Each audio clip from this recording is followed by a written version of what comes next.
नमस्कार विद्यार्थी मित्रांनो, अग्निपंख क्लासेस मुरुड या आपल्या YouTube चॅनल मध्ये आपल्या सर्वांचे स्वागत आहे।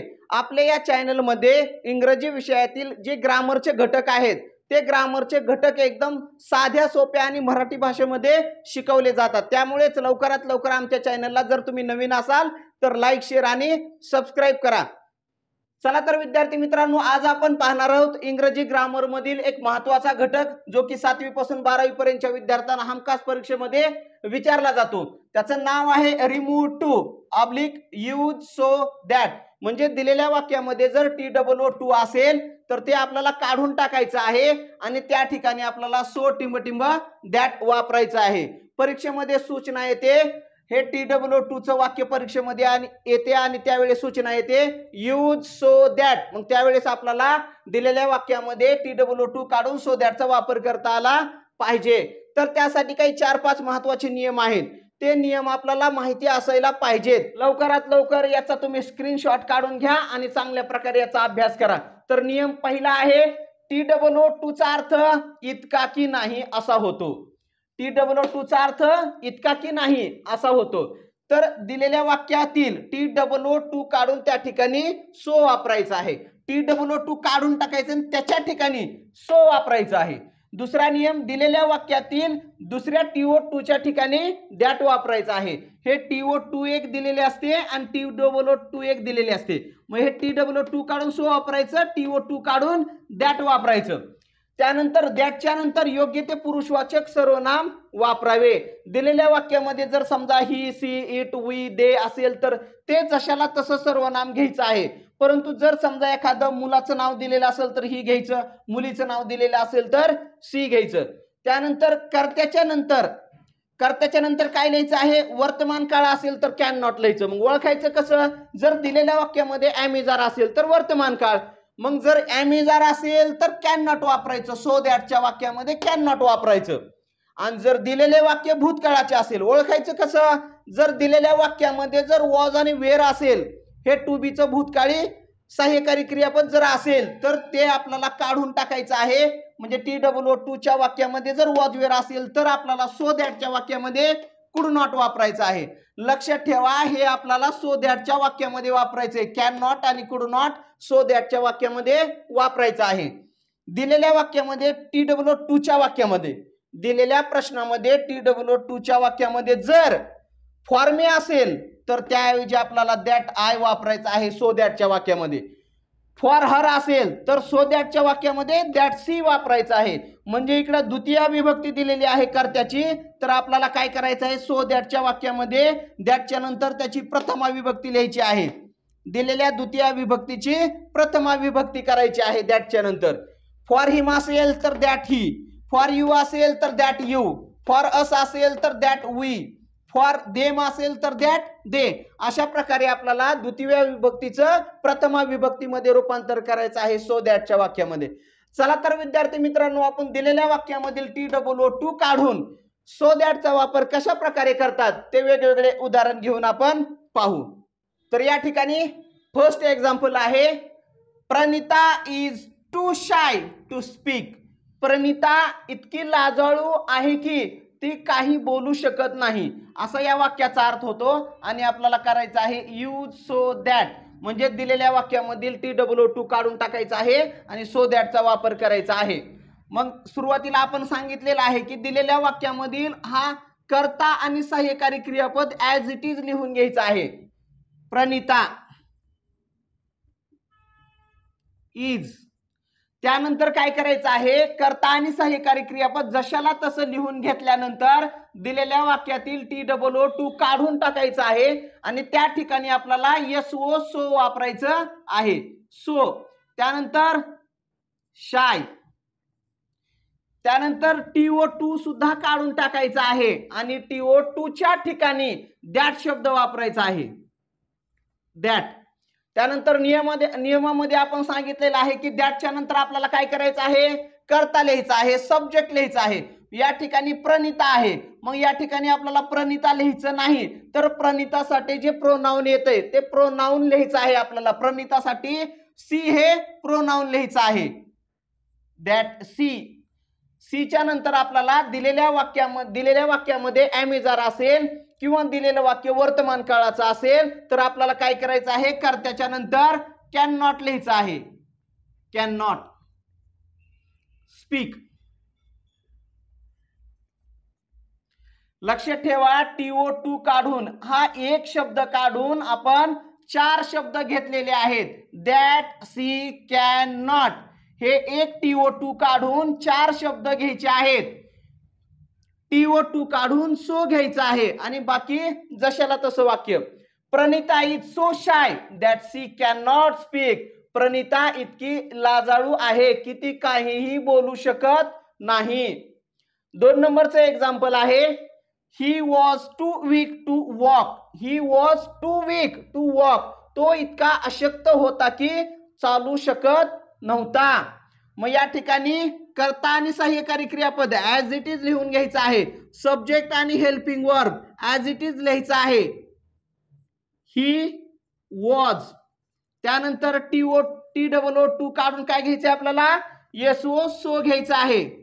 त्यानंतर काय करायचं आहे, ते TOO2 च्या नंतरचे जे शब्द आहे ते शब्द जशाला तसा लिहायचा. वीक म्हणजे अशक्त.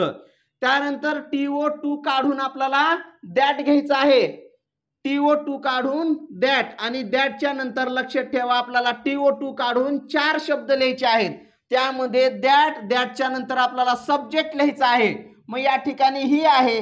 मग या ठिकाणी दॅटच्या नंतर पण आपल्याला हीच लिहायचं आहे, दॅट, ही. त्यानंतर काळ बघायचा कोणता आहे. मी तुम्हाला सांगितलं की एम इज आर असेल तर वर्तमान काळ, वॉज वेअर असेल तर भूतकाळ काळ.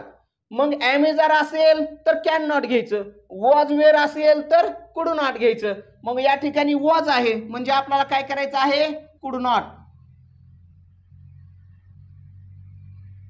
Walk. He was so weak that he could not walk. तो इतका अशक्त होता की चालू शकला नाही. त्यानंतर 3rd नंबरचं एक्झाम्पल आहे, Sachin is too good to curse anybody. Sachin इतका चांगला आहे की तो कोणालाही शिवीगाळ करत नाही किंवा शाप देत नाही. अशा प्रकारे या वाक्याचा अर्थ होतो. तर या ठिकाणी आपल्याला सब्जेक्ट आणि helping verb as it is लिहून घ्यायचं आहे. सचिन इज. त्यानंतर TOO2 च्या ठिकाणी आपल्याला काय करायचं आहे, सो वापरायचा आहे. सोच्या नंतर गुड आणि TO2 काढून आपल्याला काय घ्यायचं आहे, दॅट घ्यायचं आहे.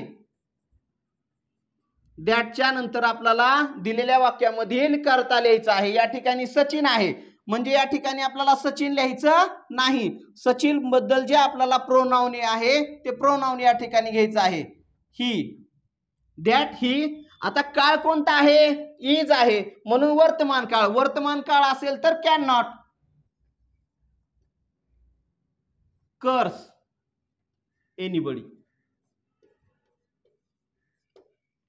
Sachin is so good that he can not कर्स एनीबडी. सचिन इतका चांगला आहे की तो कोणालाही शिवीगाळ करू शकत नाही. त्यानंतरचं 4th नंबरचं एक्झाम्पल आहे, new teacher is too kind to punish the children. नवीन आलेले शिक्षक इतके दयाळू आहेत की ते मुलांना शिक्षा करत नाहीत. तर या ठिकाणी आपल्याला द न्यू टीचर सब्जेक्ट आहे. The new teacher is. TOO2 काढून आपल्याला सो घ्यायचा आहे, काइंड आणि दुसऱ्या TO2 च्या ठिकाणी दॅट घ्यायचा आहे. त्यानं दॅट घेतल्यानंतर आपल्याला काय करायचं आहे, द न्यू टीचर. मग या ठिकाणी तुम्ही ही घेऊ शकता किंवा सी सुद्धा घेऊ शकता. सी. काळ कोणता आहे, इज आहे त्यामुळे वर्तमान काळ. Can not punish the children. यानंतरचं एक्झाम्पल आहे, my sister was too stunned to speak. या वाक्यामध्ये आपल्याला काय करायचं आहे, सो दॅटचा वापर करायचा आहे. मग सब्जेक्ट आणि helping verb as it is लिहून घ्यायचं आहे. माय सिस्टर सब्जेक्ट, त्यानंतर helping verb as it is my sister was, TOO काढून आपल्याला सो लिहायचं आहे.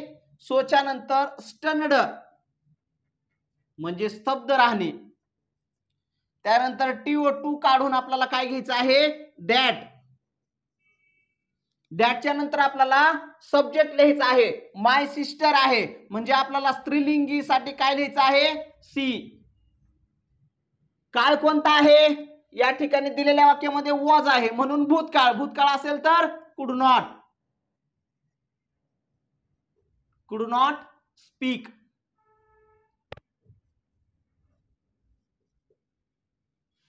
त्यानंतरचं एक्झाम्पल आहे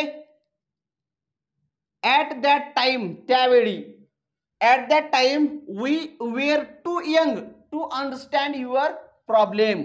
आम्ही त्यावेळी एवढे लहान होतो की तुझी अडचण, तुझी समस्या समजू शकलो नाही. मग दिलेल्या वाक्यामधील कर्ता आणि सहाय्यकारी क्रियापद ॲज इट इज लिहायचं आहे. त्या अगोदरचा भाग at that time. At that time we were, TOO काढून टाकायचं आहे आणि त्या ठिकाणी सो यंग, आणि हे दुसरं TOO काढून टाकायचं आहे. त्याऐवजी आपल्याला दॅट लिहायचं आहे. आणि दिलेल्या वाक्यामधील कर्ता कोणता आहे, वी, म्हणजे वीच लिहायचं आहे आपल्याला. वीच्या नंतर आपल्याला कॅनॉट किंवा कुड नॉट घ्यायचं आहे. दिलेल्या वाक्यामध्ये वेअर हे भूतकाळी सहाय्यकारी क्रियापद आहे म्हणून आपल्याला could not understand your problem. Understand your problem. त्यानंतरचं एक्झाम्पल आहे the problem is too difficult for me to solve it. The problem is as it is लिहून घ्यायचं आहे. द प्रॉब्लेम इज, TOO काढून आपल्याला त्या ठिकाणी सो लिहायचं आहे. त्यानंतर डिफिकल्ट, त्यानंतर तुम्हाला लिहून दिलेलं आहे मी, हे फॉर मी सुद्धा आपल्याला काढून टाकायचं आहे. TOO, त्यानंतर फॉर मी सुद्धा काढून टाकायचं आहे आणि TOO सुद्धा काढून टाकायचं आहे. मग फॉर मी असल्यानंतर आपण काय घ्यायचं ते तुम्हाला सांगितलेलं आहे. मग दॅटच्या नंतर आपल्याला काय करायचं आहे, आय वापरायचं आहे. फॉर मी दिलेला असेल तर आय वापरायचं. फॉर हर दिलेला असेल तर सी वापरायचं. फॉर देम दिलेला असेल तर दॅटच्या नंतर दे वापरायचं. अशा प्रकारे जर द्वितीय विभक्ती दिलेली असेल तर त्याची प्रथमा विभक्ती वापरायचं. हे तुम्हाला अगोदर लिहून दिलेलं आहे. दॅटच्या नंतर आपल्याला मी आहे म्हणून आय करायचं आहे या ठिकाणी, दॅट आय. मग काळ कोणता आहे, वर्तमान काळ आहे म्हणून कॅन नॉट सॉल्व इट. त्यानंतरचं एक्झाम्पल आहे I was too small to defend my self.